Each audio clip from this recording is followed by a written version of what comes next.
Em nome do Pai, do Filho e do Espírito Santo. Amém.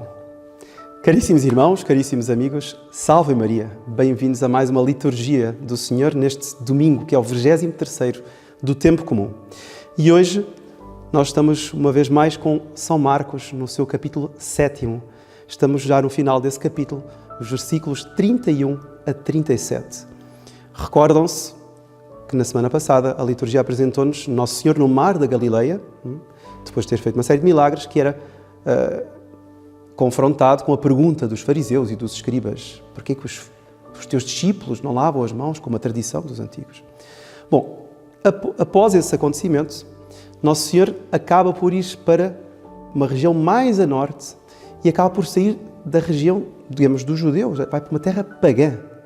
E nessa terra pagã, que não aparece na liturgia, Nosso Senhor cura a filha de uma pagã, que era uma sirofenícia. E no Evangelho de hoje, Nosso Senhor está a voltar novamente dessa região, que era Tiro e Sidónia. E este enquadramento é-nos dado de uma forma perfeita pela primeira leitura. A primeira leitura, que é o capítulo 35 do profeta Isaías, e a partir do versículo 4. Mas se nós retrocedermos um pouco ao início deste capítulo, vamos perceber mais que aquilo que acontece, ou aquilo que é narrado pelo profeta Isaías, é o que está a acontecer hoje, que é narrado por São Marcos. Vejam só o que é que diz o profeta e que se concretiza perfeitamente na liturgia de hoje. Diz assim: o deserto e a terra árida regozijar-se-ão, a estepe vai alegrar-se e florir. Como o lírio, ela florirá, ela, aqui a terra árida. Exultará de júbilo e gritará de alegria. Ser-lhe-á dada a glória do Líbano, o esplendor do Carmelo e de Saron, e agora será vista a glória do Senhor e a magnificência do nosso Deus.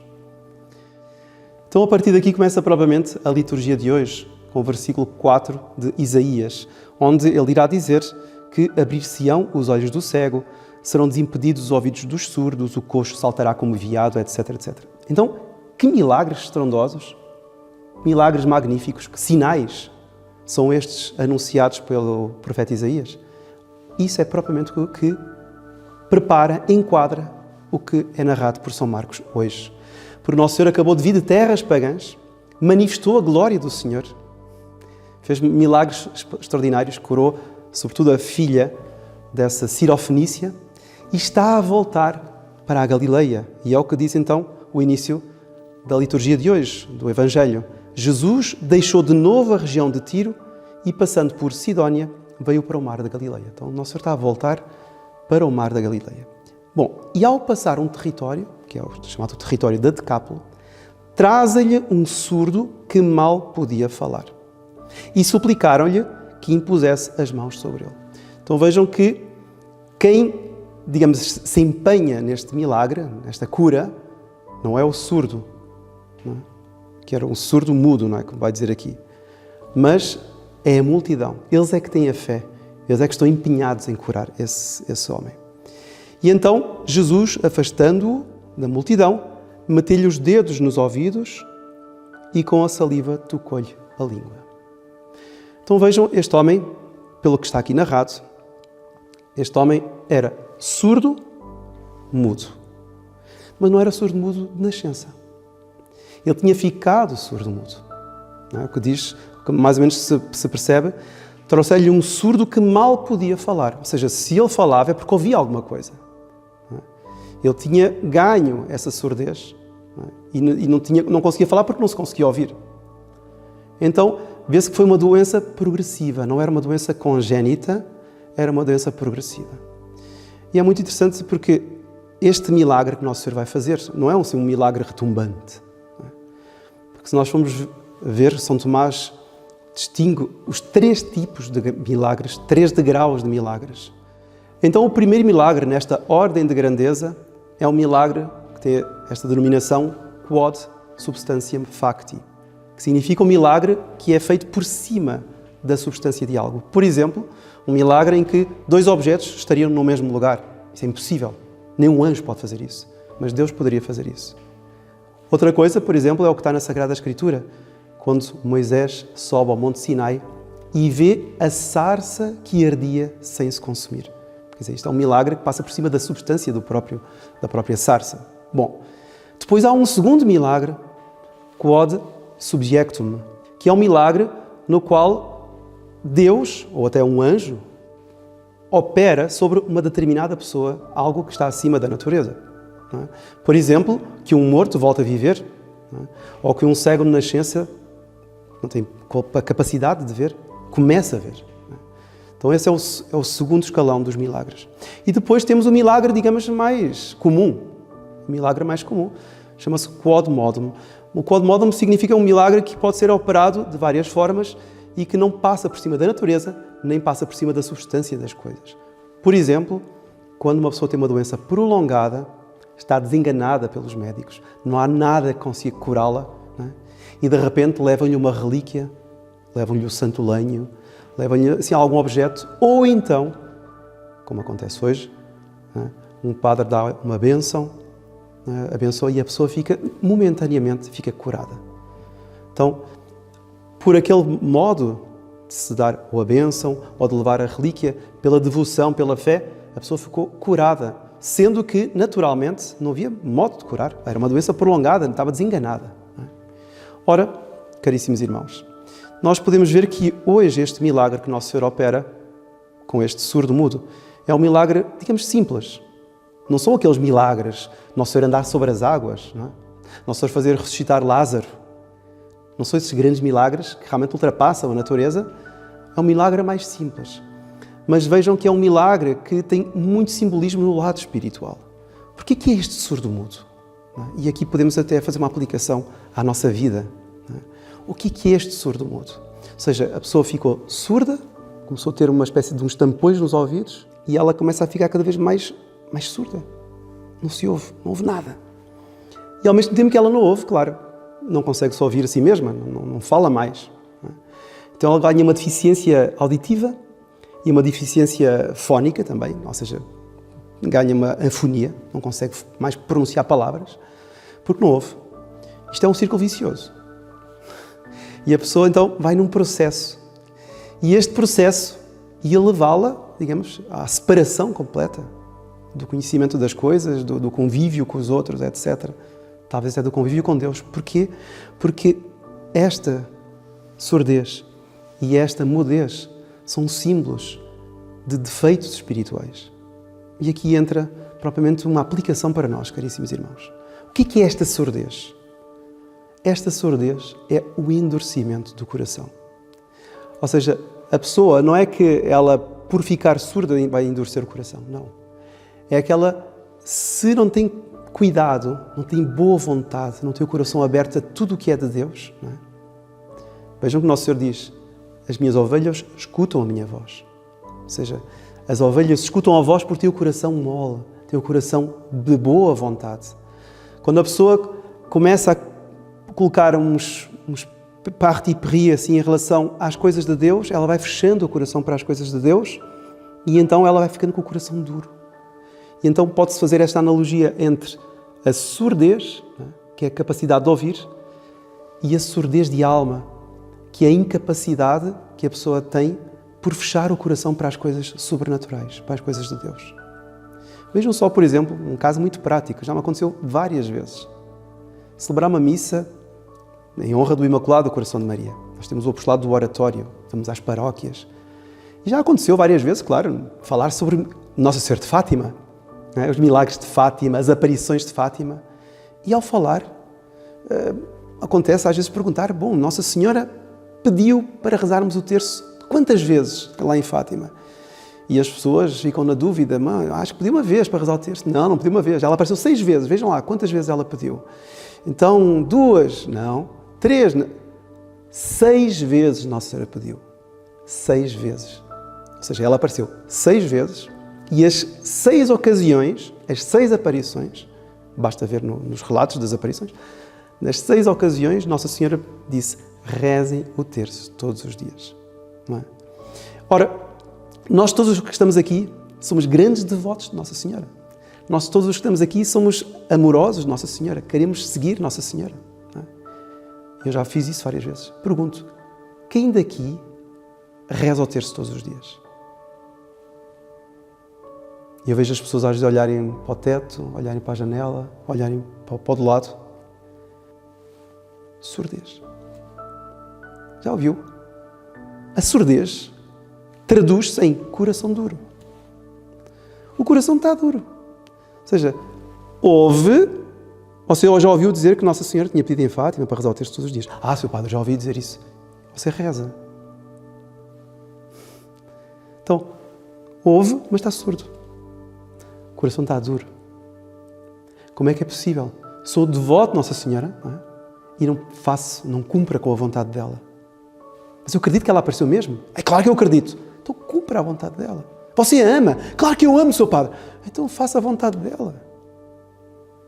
Quem me ama, guardará a minha palavra, diz Nosso Senhor. Então, mutatis mutandis, quem ama Nossa Senhora, quem é um grande devoto de Nossa Senhora, quem é entusiasta por Nossa Senhora de Fátima, faça a vontade dela. Cumpra com a sua palavra. Não é verdade? Reza o terço todos os dias. Até mais, reza o rosário todos os dias. Mas pelo menos o terço. Nossa Senhora pediu isso 6 vezes. Nas 6 vezes que ela veio, ela não perdeu nenhuma ocasião para falar, reza o terço. Então como é que é possível que eu seja devoto, não é? E não cumpra com a vontade de Nossa Senhora? Coração duro. Já viram, caríssimos irmãos? Como é um processo. Deixamos de cumprir com alguma promessa, fazer ter algum empenho religioso, algum empenho espiritual. A minha boca é incrível. Aliás, às vezes também acontece isso, é porque a boca deixa de falar e o coração começa a ficar mais duro. Lá está. É o efeito contrário que existe. Mas vejam a necessidade, caríssimos irmãos. A necessidade de falarmos. A necessidade de ouvirmos, não é? Ouvirmos e colocarmos o nosso coração apto a acolher a palavra de Deus. Não é? E depois também de falarmos. Vejam, os céus, diz o Salmo 18, narram a glória de Deus. Os céus narram, contam a glória de Deus, cantam a glória de Deus. Por isso é que São Curadares um dia foi encontrado a chorar. Imagina, São Curadares, São João Maria Vianney, padroeiro dos sacerdotes, encontraram-no a chorar. Chorava. Mas, Padre João, mas o que aconteceu? Porque está a chorar? Não, eu estou muito triste. Mas porquê que lhe fez isso a ficar tão triste? Ele dizia, é que eu contemplava a natureza. Então, mas contemplava a natureza e está assim tão triste? Sim, contemplava, porque eu via os pássaros a cantar. Eles estão sempre a cantar, a dar glória a Deus. Eu via as árvores de fruto, sempre a dar, as laranjeiras, as macieiras, as flores, sempre a dar de si, sempre a cumprir com a sua finalidade. Ele dizia, e eu pensava para comigo mesmo, e o ser humano é tão duro, tem o coração tão duro, que não tem capacidade para dar glória a Deus. Fica mudo, não diz, não dá glória, não fala de Deus, não reza. Então, São João Maria Vianney ficava triste por ver tanta mudez que existe nos homens, tanta glória que devia ser dada a Deus, não é? Como a própria natureza, de uma forma, digamos, informal, dá. E nós, que somos seres racionais, muitas vezes não damos a glória a Deus. E por isso é que a mudez aqui, traduzida, significa a mudez no louvor a Deus. Vejam, por exemplo, vou dar um caso assim muito concreto. Uma família católica vai à missa. Não é? Então, o pai, a mãe, os filhos vão à missa. Ao domingo, de manhã, estão lá na missa. Chegam a casa. Não é? O pai, vou dar o exemplo, senta-se à mesa. Claro, vão falar do quê? Seria bonito falar das coisas de Deus, do que escutaram da liturgia daquele domingo? Não. Porque televisão. Se a televisão não interessa muito, ficou em silêncio. Mudez. Quer dizer, não é capaz de pegar no ensinamento que ouviu na igreja e falar sobre ele. Ensinar aos filhos. Não é? Depois, à tarde, não é? Porque à tarde eu tenho de me divertir, tenho de dar com os meus amigos. Então vai para um café, toma umas boas cervejas, fica a tarde toda a jogar, a fazer jogos ou a conversar sobre futebol. quando é só sobre futebol, que às vezes são também as imoralidades que a gente conhece. E disso fala à vontade. Mas ele disse aí, e arma discussões com os amigos e não sei quanto, porque afinal de contas aquele jogador fez isto. Ele sabe o plantel de cor das equipes. Plantel de cor. Mas não consegue dizer os 10 mandamentos. Coisa terrível. É necessário nós falarmos e darmos o nosso coração a Deus, nosso Senhor, para que o nosso coração esteja sempre apto a receber aquilo que ouvimos. É uma coisa trágica este processo, né, de que é símbolo este homem que hoje é curado, e Nosso Senhor irá curá-lo como? Dizendo Éfata, aquele famoso trecho do Evangelho. Éfata é um aramaico que apenas aparece no Evangelho de São Marcos, aparece neste Evangelho, que quer dizer abre-te. E aqui nós podemos dizer abre-te ao Senhor, abre-te à graça de Deus. Não feches os teus ouvidos, não feches a tua boca. Se parares de louvar a Deus, vais começar a admirar outras coisas. E o pior são essas omissões, porque parando de louvar a Deus,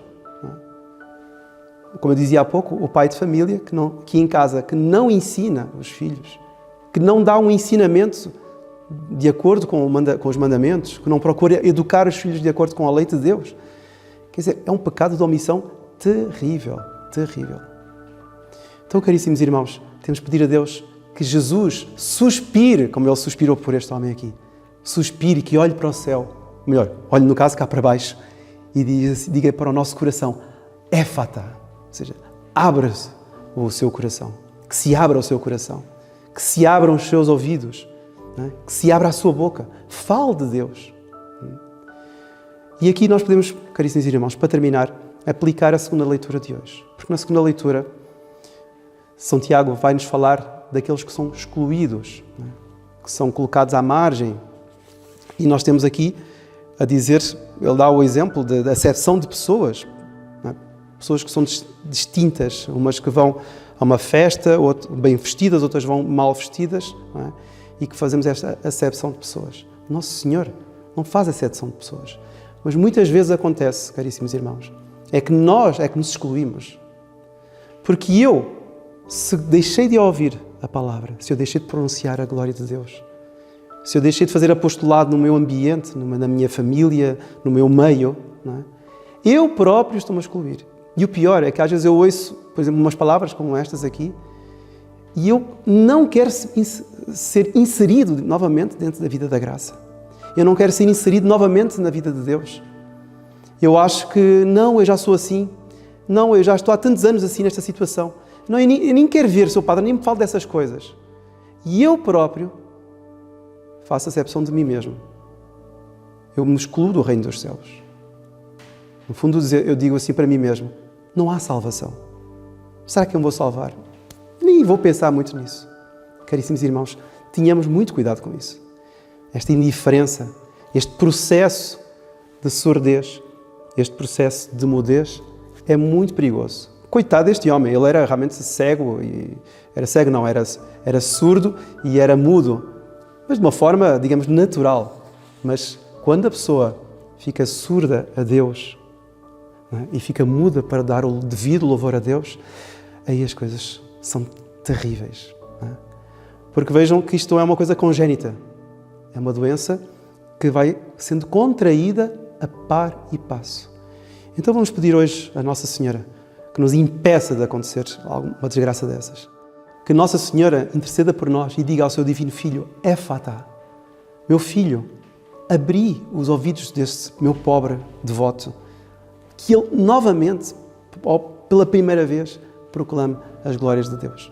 É isto que nós vamos pedir hoje a Nossa Senhora, Rainha dos Corações, que liberte o nosso coração de todo e qualquer jugo de pecado, de maus hábitos, de más intenções, que amoleça o nosso coração e faça com que o nosso coração seja semelhante ao coração de Jesus.